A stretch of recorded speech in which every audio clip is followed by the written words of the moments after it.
Hola, la saluda Gaby del Instituto Bíblico para la Mujer, hoy 21 de agosto, revisando nuevamente nuestro devocional en pos de lo supremo.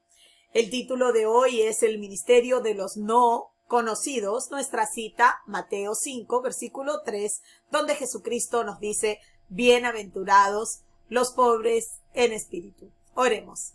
Padre amado, te damos gracias, Señor, porque por medio de tu Espíritu Santo nosotros podemos rendirnos a nuestro entendimiento natural y poder percibir, Señor, lo que tú nos estás diciendo, tus palabras de verdad que vienen a través de los escritos de tu Espíritu Santo en las Escrituras. Gracias, Señor, te damos por las Escrituras, por tu Hijo Cristo Jesús, por su cruz, por la resurrección. Te pedimos, nos ayudes, Señor, en este caminar para la gloria de tu nombre. Amén y amén. Bueno, dice así nuestro devocional. El Nuevo Testamento repara en cosas que a nuestro criterio no parecerían dignas de observación. Ciertamente, bienaventurados los pobres en espíritu, que es de la manera que el Sermón del Monte abre en el capítulo 5 del Evangelio de Mateo, ¿verdad? Muchas de nosotras, yo creo que estamos familiarizadas con esas palabras, pero vamos a ver hoy a qué se refería el Señor Jesús cuando dijo que bienaventurados no son los ricos, sino bienaventurados son los pobres, pero los pobres no físicamente, sino los pobres en espíritu. Dice, esto literalmente significa bienaventurados los depauperados. Yo les digo a veces que cuando estamos leyendo cosas que no son de nuestra literatura, que no es necesariamente de nuestro tiempo, que hacemos bien con tener ya sea un diccionario o algo que nos ayude a entender las palabras que autores como Oswald Chambers utilizaron en el tiempo que ellos estuvieron en vida. Ahora, ¿qué significa la palabra depauperados?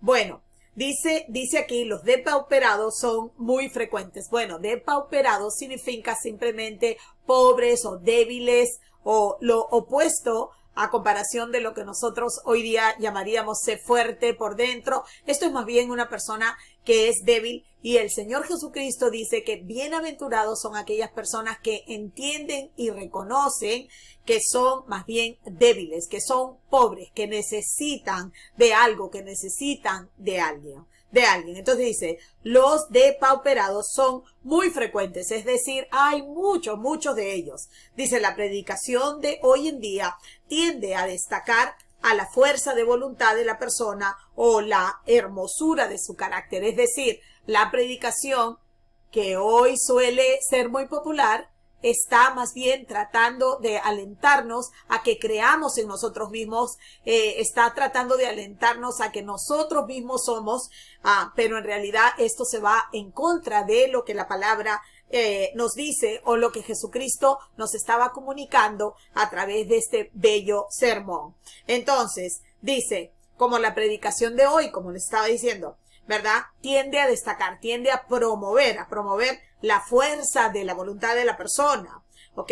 Pero el llamamiento, inclusive el llamamiento que frecuentemente oímos en alguna de la predicación es que nosotros debemos de tomar una decisión por Jesucristo, ¿verdad? Que en nuestra fuerza de voluntad o en nuestro libre albedrío tenemos nosotros el poder de tomar una decisión por el Señor Jesucristo. Y yo diría que las personas que suelen decir esto, quiero pensar que lo están haciendo en total ignorancia a lo que realmente eso significaría, porque se estarían yendo en contra de lo que el Señor Jesucristo más bien está diciendo en el sermón. Cuando Él dice, bienaventurados son aquellos que más bien en vez de tomar una decisión por mí, se rinden por completo ante mí, ¿verdad? Dice, en vez de poner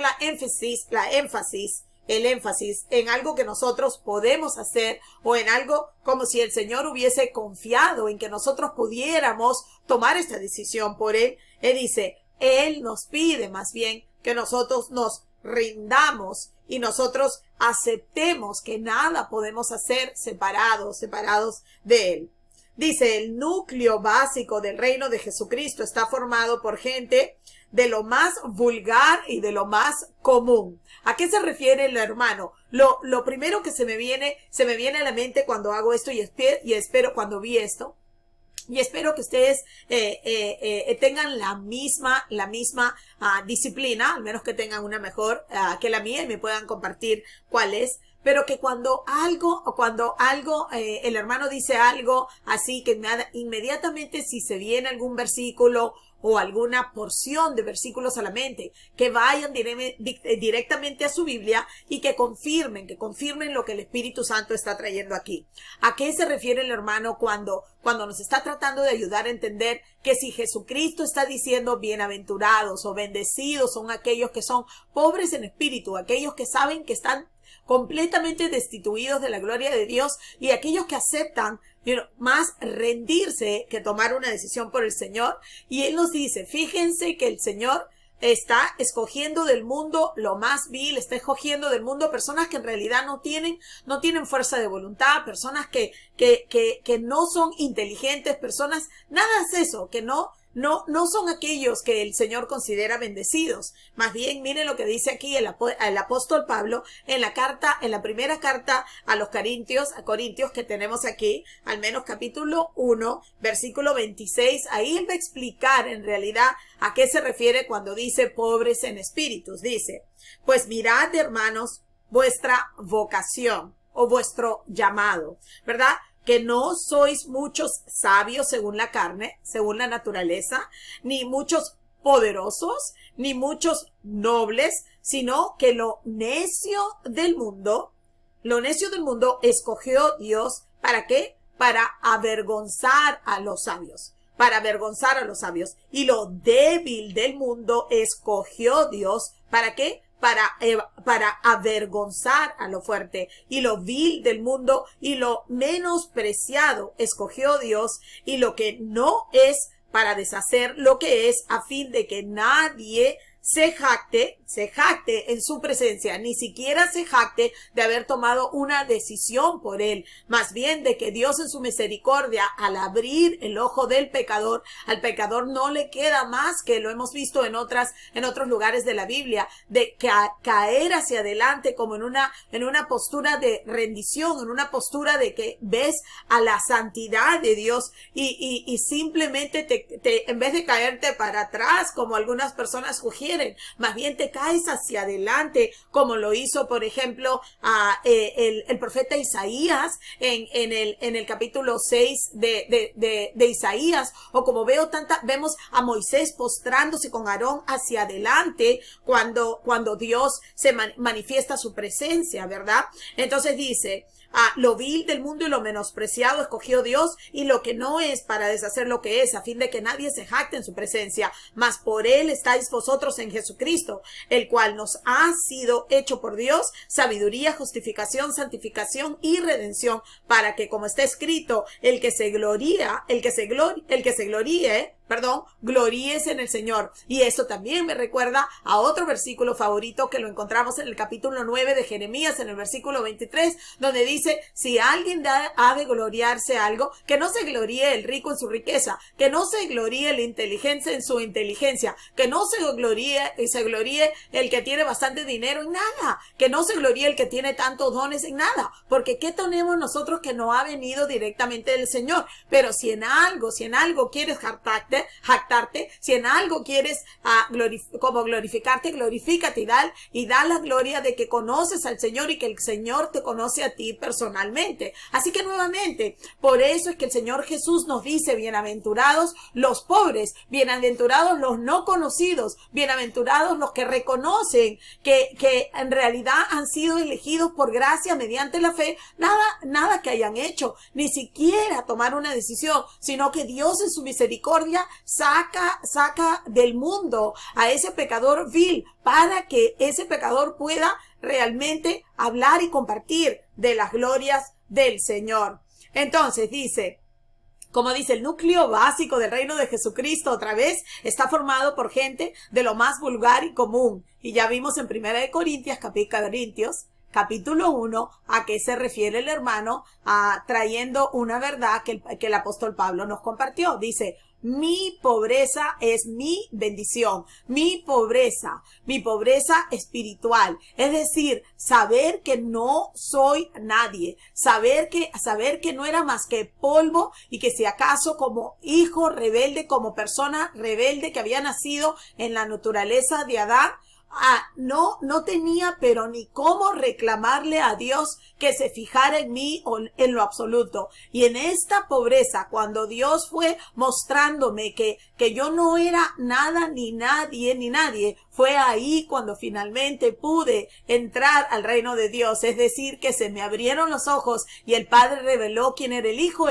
reveló quién era el Padre, y así fue como yo pude llegar a conocer al Señor, ¿verdad? Y entonces dice, si no tengo fuerza de voluntad y mi naturaleza carece de valor, Jesús me dice, bienaventurado eres porque es por tu pobreza que puedes entrar a mi reino, lo que acabo de compartir con ustedes, y calculo que cualquier persona que realmente ha nacido de nuevo puede identificarse claramente con lo que el Señor habla aquí como la primera condición realmente para aquellos que podemos ver el reino, que fue nuestra pobreza espiritual, fue la humildad de bajar la cabeza, que el Señor en su revelarse a nosotros nos presentó esta gracia irresistible, esto maravilloso que ha resultado para nosotros en una nueva vida reconciliación con el Padre. Entonces, en su reino, no entra en virtud de en su reino nadie, ¿verdad? Nadie entra dice, no se entra en virtud de la bondad, solo puede entrar en él como un don, solo podemos entrar en él como un don nadie, como un depauperado, un débil por completo. La hermosura del carácter que verdaderamente atrae a Dios es ignorada por aquel que la posee. La influencia consciente es orgullo y no cristiana. La influencia consciente es orgullo y no cristiana. Si me pregunto si soy útil para Dios, en el acto pierdo la hermosura y la lozanía del toque del Señor. El que cree en mí, de su interior correrán ríos de agua viva. ¿Saben qué? Yo creo que nosotros muchas veces en lo natural podemos pensar que el Señor ha adquirido alguien muy efectivo, influencial, con muchos dones en su reino, que cuando me ha permitido a mí ser parte de su reino, cuando yo he entrado a su reino y lo he aceptado y me he vuelto parte de su reino, bueno, que el que ha salido ganando es él y no nosotros, porque tenemos un orgullo tan grande en pensar que nosotros podemos ser como alguien grande en el reino, alguien útil en el reino. Realmente, mientras más desaparecemos nosotros, es cuando más útiles seremos.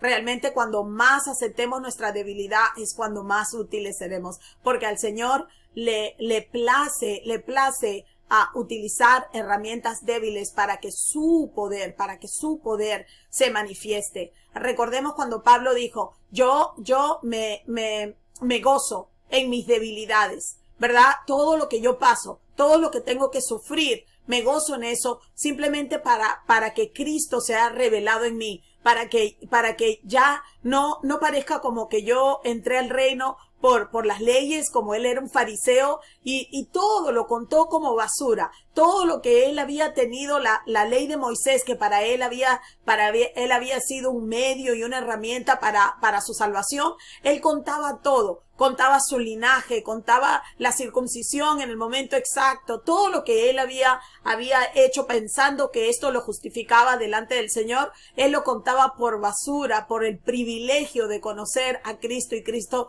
crucificado, ¿verdad? Entonces, a ver, regresemos. ¿Quiénes son los que más han influido en nosotros? Desde luego, no son los que pensaban que influían, sino los que no tenían ni la más ligera idea de que nos estaban influyendo. Miren, qué precioso es cuando Dios de alguna manera está utilizando nuestras vidas, pero no porque nos necesita, ni mucho menos porque Él no puede hacer las cosas separado de nosotros, sino porque cuando nosotros vamos olvidando quiénes somos nosotros y abandonando nuestros sueños, nuestros deseos y nuestro, entonces Dios agarra esa vida y comienza a actuar a través de ella, pero mientras nosotros menos nos demos cuenta, mejor será para nosotros. Porque si algo necesitamos es abandonar el orgullo y más bien menguar para que Él sea glorificado en nuestra vida. Bueno, eso es lo que te deseamos desde este ministerio para ti y te rogamos que también nos tengas a nosotros en oración, porque estamos siempre propensos a pensar que somos alguien separados de Él, pero no es la realidad. Pobres en espíritu son los que entran, los que sus ojos son abiertos por esa pobreza. Así que bendecido es el Señor Jesús y te animamos a que continúes visitándonos. Nos vemos pronto si Dios lo permite.